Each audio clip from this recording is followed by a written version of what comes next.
BSc part 3 paper 1 chordates में हम ब्रेंकियोस्टोमा का हमने हैबिटेट जनरल स्ट्रक्चर देखा।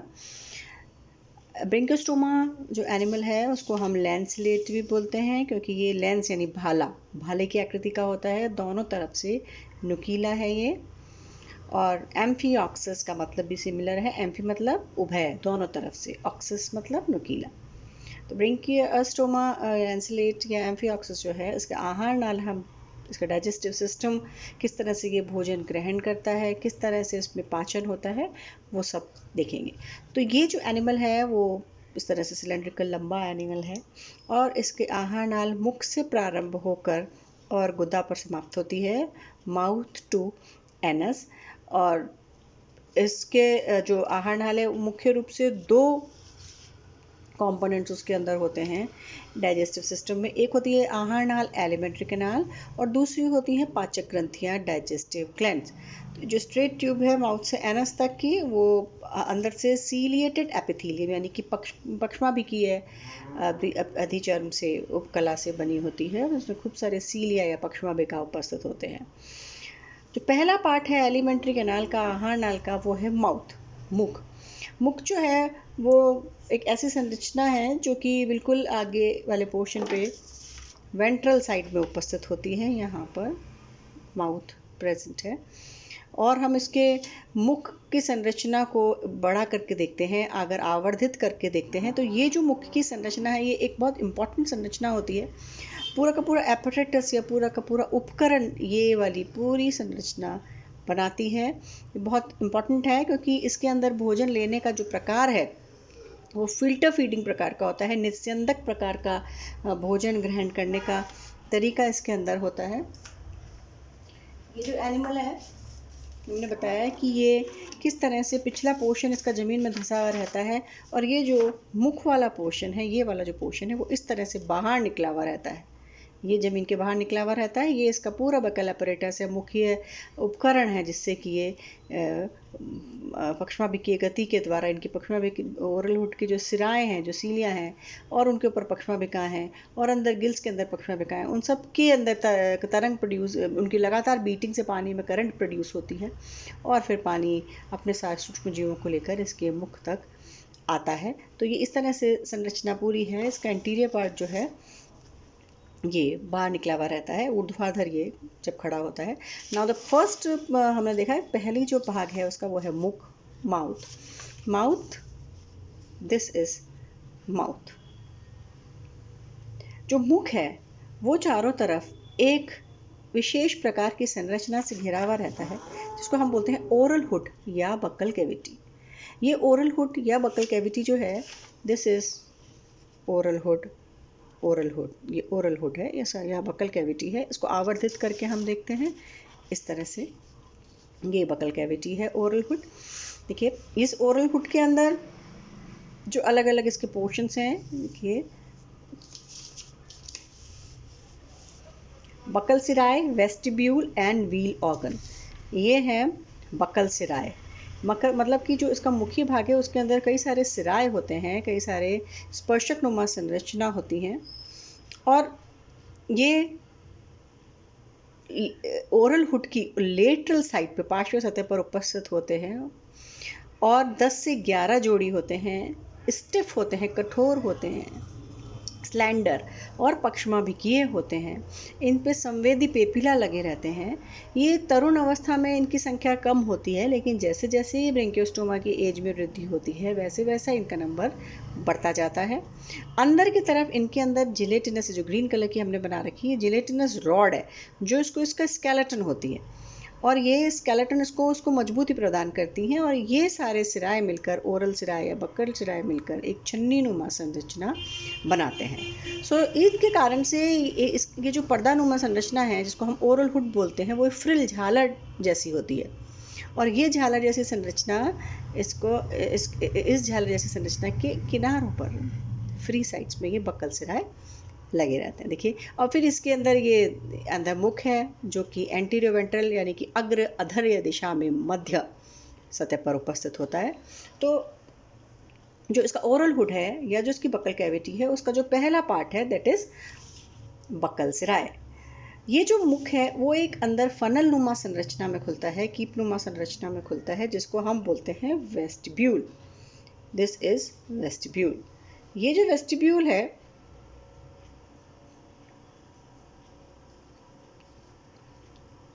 ये वाला जो पोर्शन है this is known as vestibule या बक्कल कैविटी।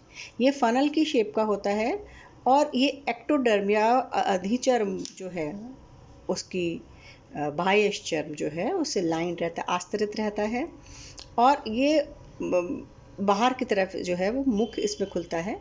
इसको हम स्टोमोडियम भी बोलते हैं वेस्टिब्यूल को। और जो तीसरा इसका पार्ट है वो है व्हील ऑर्गन। ये वेस्टिब्यूल के जो अंदर कई सारी सीलियरी गर्त या सीलियरी पिट होते हैं और उन सीलियरी गर्तों के कारण से एक तरह की संरचना बनती है जो कि इसको चक्रीय ऑर्गन या व्हील ऑर्गन्स कहलाती है, या इसको हम मुलर ऑर्गन भी कहते हैं। और जो इसकी ओरल हुड की जो एपिथेलियल लाइनिंग होती है, अधिचर्म की जो लाइनिंग होती है वो 6 से 8 फिंगर लाइक फोल्ड्स अंदर की तरफ बनाती रहती है। इस तरह से सीलेटेड रिजेस होते हैं और इसके कारण से ये अंदर की तरफ इस तरह से फोल्डेड रहते हैं। इसके कारण से इसको हम चक्रीय अंग या व्हील ऑर्गन कहते हैं। देखिए ये इस तरह से चक्रीय अंग या व्हील ऑर्गन होता है। तो ये है इसके ओरल हुड का पार्ट जिसमें बक्कल सिराए, वेलम और व्हील ऑर्गन चक्रीय अंग। इसी के वर्टेक्स के कारण, इसी की लगातार वर्टेक्स गति के कारण से ये पानी को चक्रीय गति प्रदान करता है। तो ये जो इसका आगे का पोर्शन है this is oral hood. Now तीसरा जो इसका पार्ट है वो है कहलाता है वेलम या एंटेरोस्टोम। ये देखिए ये जो वेलम है ये पीछे वाला जो पर्दानुमा संरचना है ये वेलम कहलाता है और ये क्लोज्ड रहता है सर्कुलर रिंग से। रिंग है जो पूरी सर्कुलर है, पूरी इसके चारों तरफ से इस तरह से सर्कुलर रिंग होती है और उस सर्कुलर रिंग के बीच में एक छोटी सी ओपनिंग होती है जिसको हम बोलते हैं एंटेरोस्टोम। जो वेलम है इसके बीच में ये जो ओपनिंग है ये कहलाती है एंटेरोस्टोम। ये एंटेरोस्टोम, ये वाला छिद्र जो है वो एंटेरोस्टोम है और इस वेलम में स्फिंक्टर मसल्स होती हैं जो कि इस ओपनिंग को एंटेरोस्टोम की ओपनिंग को कंट्रोल करती हैं, उसको खोलने और बंद करने को कंट्रोल करने का काम करती हैं। स्फिंक्टर इसके अंदर होती हैं और इसका जो पोस्टीरियर पार्ट है, इस पर्दे का जो पिछला पार्ट है उसमें खूब सारे टेंटिकल्स निकले रहते हैं जिनको हम बोलते हैं वेलर टेंटिकल्स। ये जो वेलर टेंटिकल्स हैं ये भी सेंसरी सीलिएटेड वेलर टेंटिकल्स होते हैं।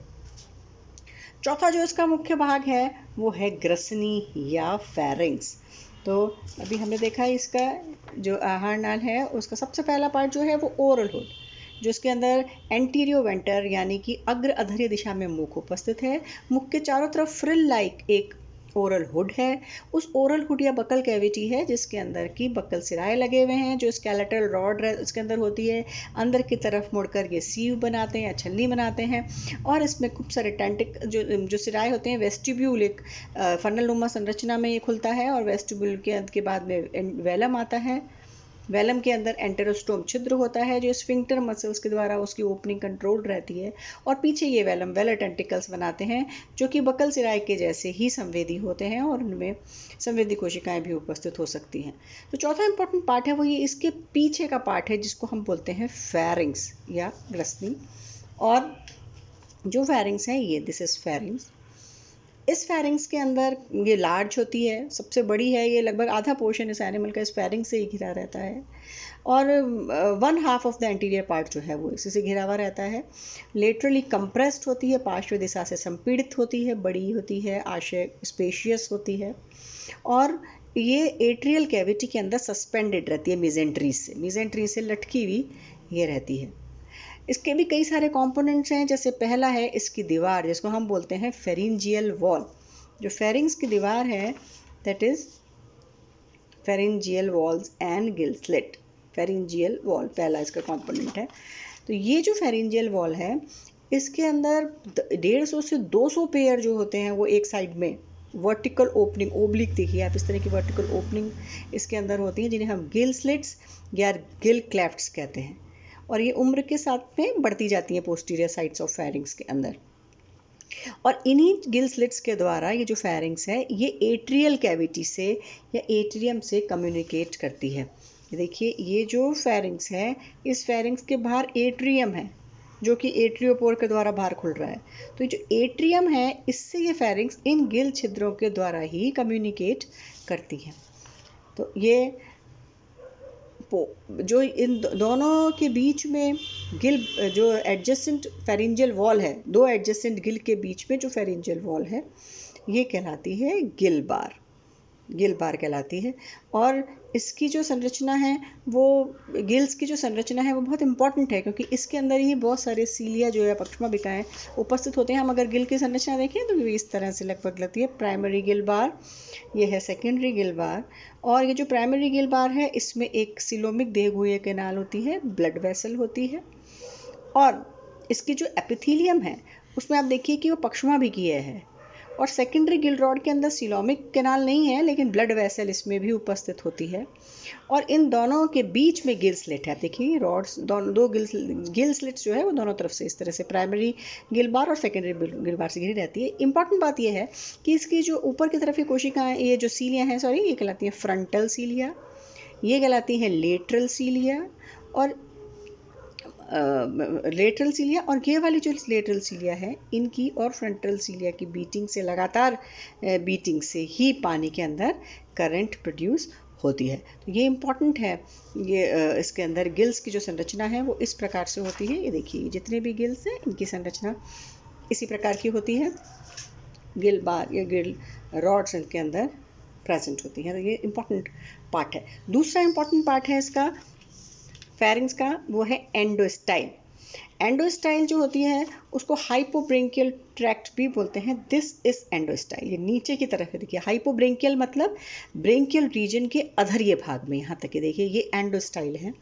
ये इसलिए इम्पॉर्टेंट है, ये मिड वेंट्रली मध्य अधरीय भाग में फैली रहती है। पूरी फ्लोर में, फेरिंग्स की पूरी फ्लोर में ये प्रेजेंट होती हैं और एक शैलो ग्रूव बनाती हैं, एक खोखला सा एक ग्रूव बनाती हैं, खांच बनाती हैं, जिसमें कि 4 लंबवत ट्रैक्ट होती हैं, 4 लंबवत म्यूकस की ट्रैक्ट होती हैं। उनको ऑल्टरनेट करती हैं पश्चिमाभिका की ट्रैक्ट के। देखिए इसको अगर हम इलाबोरेट करें तो वो इस तरह से नज़र आती हैं, जिसमें कि ये एंडोस्टाइल है।